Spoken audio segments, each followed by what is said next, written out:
புதுச்சேரிக்கு வருகை புரிந்த இந்திய உள்நாட்டு நீர்வழி போக்குவரத்து ஆணைய தலைவர் விஜயகுமார் முதல்வர் ரங்கசாமியை மரியாதை நிமித்தமாக சந்தித்து பேசினார். மத்திய அரசின் துறைமுகங்கள், கப்பல் போக்குவரத்து மற்றும் நீர்வழி அமைச்சகத்தின் கீழ் செயல்படும் இந்திய உள்நாட்டு நீர்வழி போக்குவரத்து ஆணையத்தின் தலைவர் விஜயகுமார். இவர் மத்திய அரசின் தொழில்துறை அமைச்சகத்தின் கட்டுப்பாடுகளை நீக்குதல் மற்றும் இணக்க சுமை குறைப்பு அமைப்பின் சிறப்பு குழு உறுப்பினராகவும் உள்ளார். புதுச்சேரி வந்துள்ள இவர் நேற்று கோடல் அக்காடில் நடைபெற்ற கூட்டத்தில் கலந்து கொண்டு கட்டுப்பாடுகளை நீக்குதல் மற்றும் இணக்க சுமை குறைப்பு குறித்து அனைத்து துறை செயலர்கள், துறை தலைவர்கள் மற்றும் தொழிற்சாலை மற்றும் தொழிலாளர் சங்கங்களின் கூட்டமைப்பு பிரதிநிதிகளுடன் கலந்துரையாடினார். பின் சட்டசபைக்கு சென்று முதலமைச்சர் ரங்கசாமியை மரியாதை நிமித்தமாக சந்தித்து பேசினார். சந்திப்பின் போது தலைமைச் செயலர் சரத் சௌகான், மாவட்ட ஆட்சியர் குலோத்துங்கன் ஆகியோர் உடனிருந்தனர். வங்கக்கடலில் காற்றழுத்த தாழ்வு மண்டலம் உருவானதை அடுத்து புதுச்சேரி துறைமுகத்தில் 1ஆம் எண் புயல் எச்சரிக்கை கூண்டு ஏற்றப்பட்டுள்ளது. வடக்கு வங்கக்கடலில் நிலவிய ஆழ்ந்த காற்றழுத்த தாழ்வு பகுதி காற்றழுத்த தாழ்வு மண்டலமாக வலுப்பெற்றது.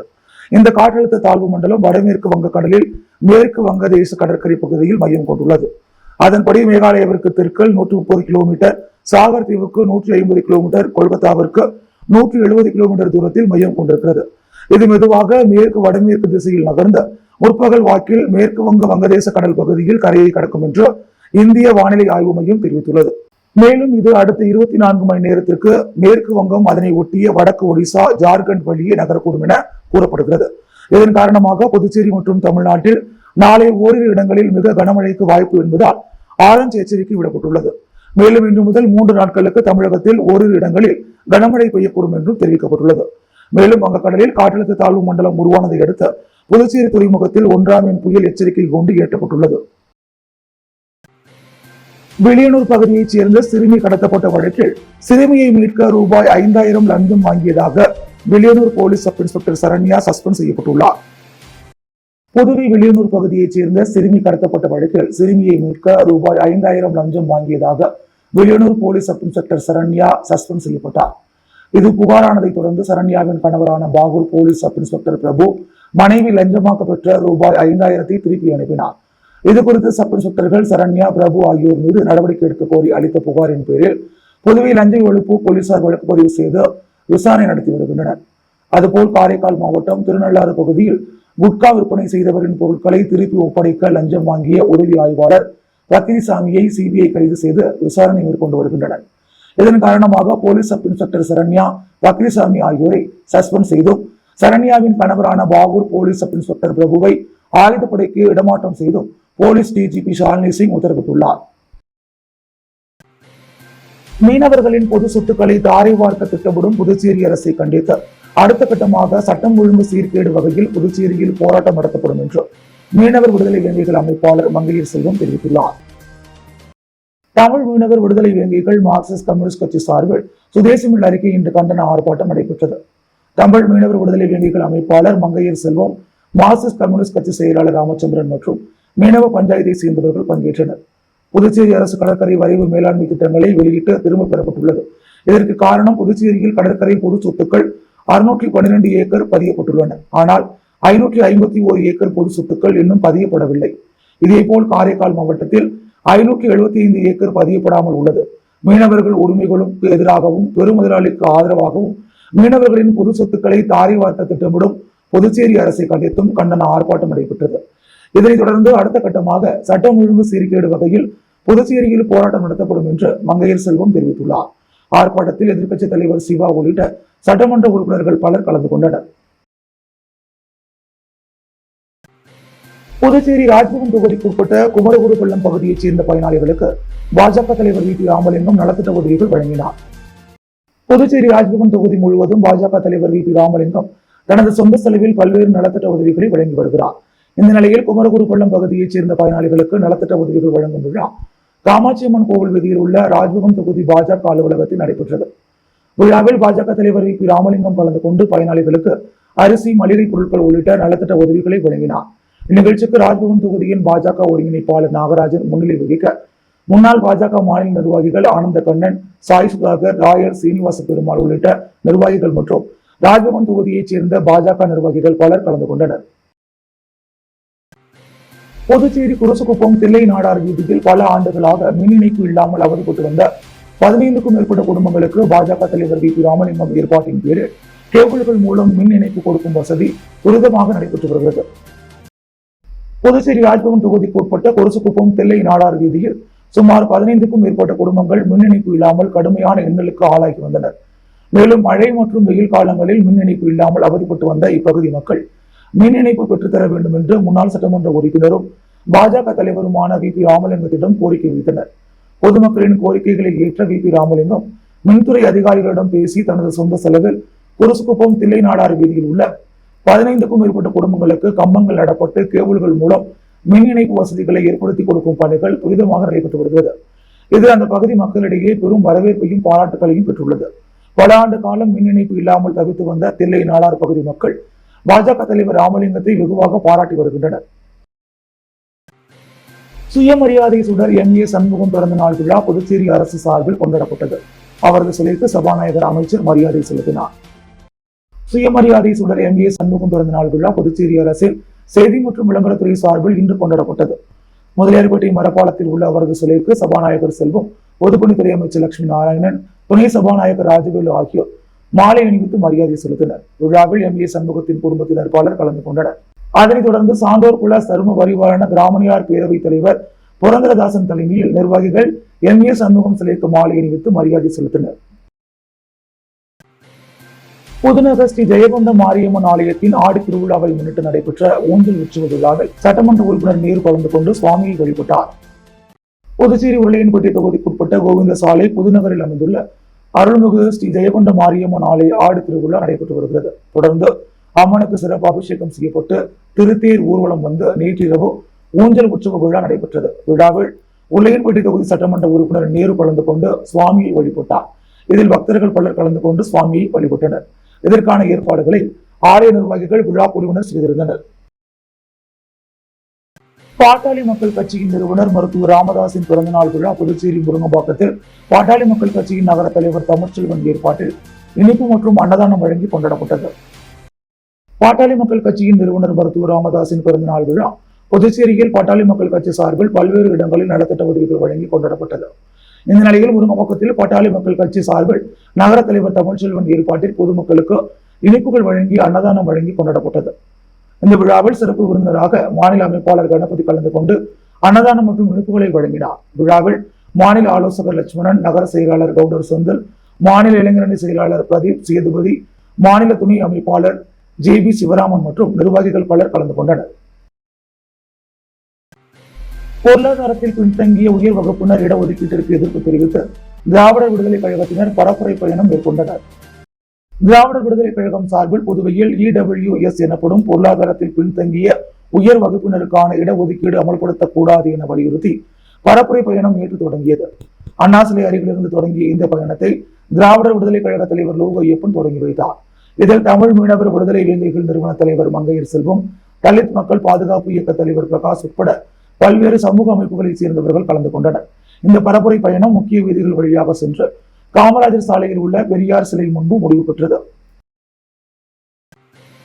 பெரிய காலாப்பட்டு ஈசிஆர் சாலையில் பேக்கரி கடைக்கு முன்பு வண்டி நிறுத்தியதால் ஏற்பட்ட தகராறில் கல்லூரி மாணவியை தாக்கிய தள்ளுவண்டி கடை உரிமையாளரால் பரபரப்பு ஏற்பட்டது.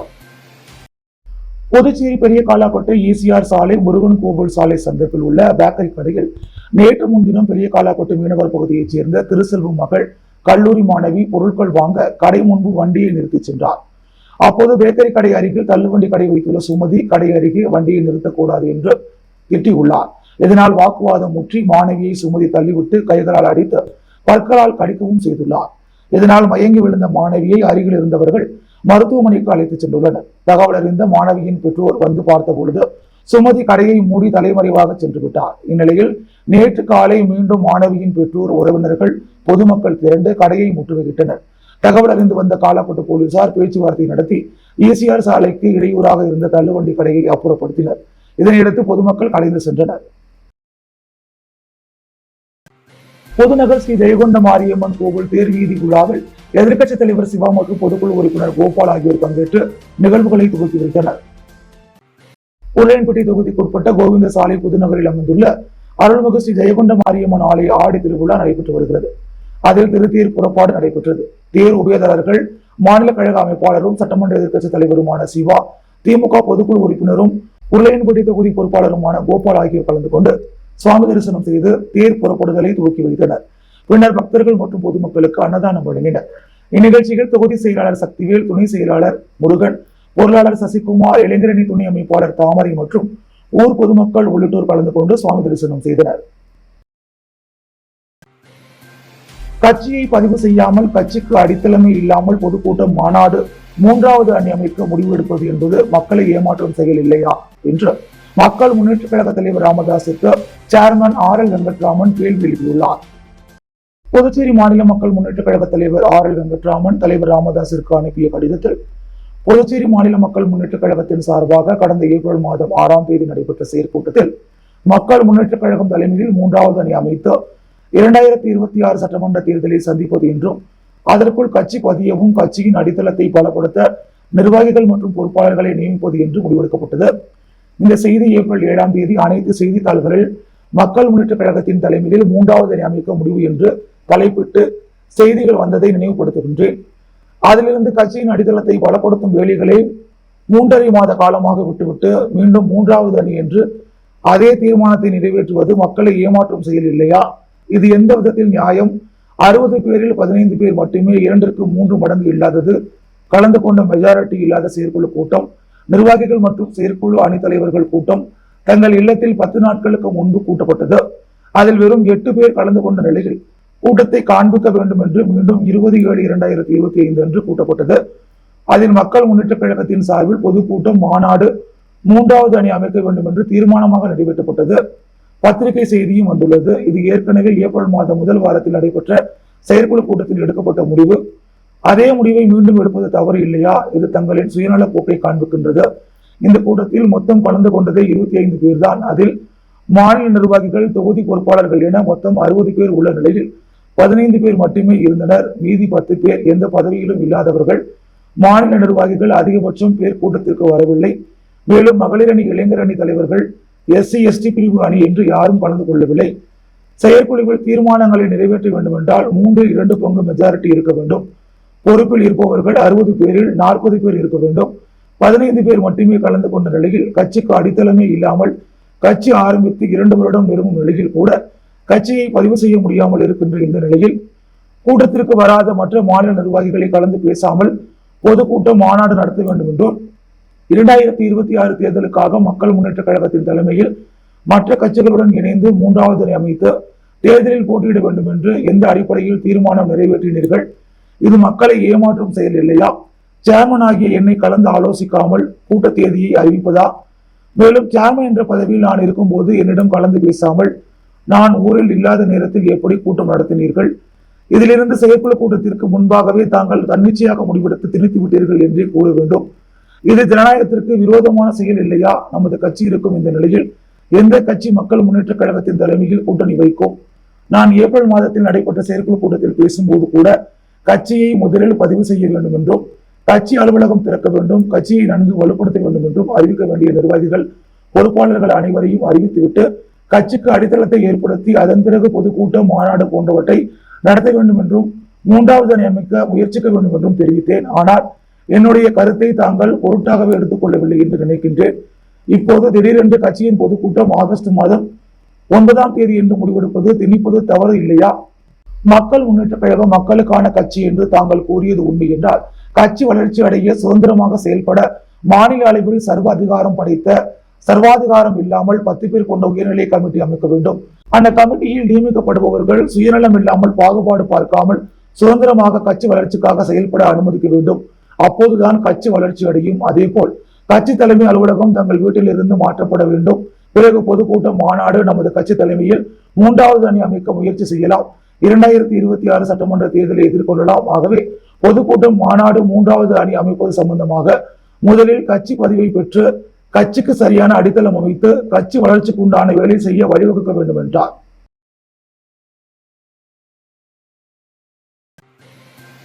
பாட்டாளி மக்கள் கட்சியின் நிறுவனர் மருத்துவர் ராமதாஸின் பிறந்தநாள் விழா முதியார்பேட்டையில் பாட்டாளி மக்கள் கட்சி சார்பில் இனிப்பு மற்றும் அன்னதானம் வழங்கி கொண்டாடப்பட்டது. பாட்டாளி மக்கள் கட்சியின் நிறுவனர் மருத்துவர் ராமதாஸின் பிறந்தநாள் விழா புதுச்சேரியில் பாட்டாளி மக்கள் கட்சி சார்பில் பல்வேறு இடங்களில் நலத்திட்ட உதவிகள் வழங்கி கொண்டாடப்பட்டு வருகிறது. இந்த நிலையில் முதலியார்பேட்டை தபால் நிலையம் அருகே பாட்டாளி மக்கள் கட்சி சார்பில் மாநில மகளிர் அணி செயலாளர் KRP ராஜேஸ்வரி பெருமாள் ராஜா கவுண்டர் ஏற்பாட்டில் பொதுமக்களுக்கு இனிப்புகள் வழங்கி அன்னதானம் வழங்கி கொண்டாடப்பட்டது. இந்த விழாவில் சிறப்பு விருந்தினராக மாநில அமைப்பாளர் கணபதி கலந்து கொண்டு அன்னதானம் மற்றும் இனிப்புகளை வழங்கினார். விழாவில் மாநில பொருளாளர் முகமது யூனுஸ், மண்டல செயலாளர் சிவராமன், நகர செயலாளர் கவுண்டர் செந்தில், இளைஞரணி செயலாளர் பிரதீப், மாநில வன்னியர் சங்க செயலாளர் மணிரத்னம் உள்ளிட்ட பலர் கலந்து கொண்டனர். புதுச்சேரி வினோபா நகர் அருள்மிகு ஸ்ரீ முத்துமாரியம்மன் திருக்கோவிலில் ஆடி திருவிழாவை முன்னிட்டு விளக்கு பூஜை நடைபெற்றது. விழாவில் திரளான பெண்கள் கலந்து கொண்டு சுவாமியை வழிபட்டனர். உழவர்கரை நகராட்சி புதுச்சேரி வினோபா நகர் அருள்மிகு ஸ்ரீ முத்துமாரியம்மன் திருக்கோவிலில் ஆடி திருவிழா நடைபெற்று வருகிறது. ஆடி திருவிழாவில் 2ஆம் நாளாக அம்மனுக்கு சிறப்பு அபிஷேகம், அதனைத் தொடர்ந்து மதியம் அன்னதானம் நடைபெற்றது. விழாவின் முக்கிய நிகழ்ச்சியான விளக்கு பூஜை நேற்று இரவு நடைபெற்றது. விழாவில் திரளான பெண்கள் கலந்து கொண்டு சுவாமியை வழிபட்டனர். இந்நிகழ்ச்சியில் கோவில் நிர்வாக அதிகாரி வசந்தகுமார், கோவில் நிர்வாகிகள் நாகமணி, கிஷோர்குமார், ரமா என்கின்ற சுமித்ரா, சுகுமார், சுப்புராயன், ராமதாஸ், உமா, சுதன், பழனிராஜா, மதிவாணன் உட்பட விழா குழுவினர்கள், ஊர் பொதுமக்கள் மற்றும் இளைஞர்கள் கலந்து கொண்டனர். ஆடி அமாவாசையை முன்னிட்டு விருங்கம்பாக்கம் அருள்மிகு அங்காளம்மன் கோவிலில் நடைபெற்ற பால்குடம் ஊர்வலத்தில் ஏராளமான பெண்கள் பால்குடம் எடுத்து நேர்த்தி கடன் செலுத்தினர்.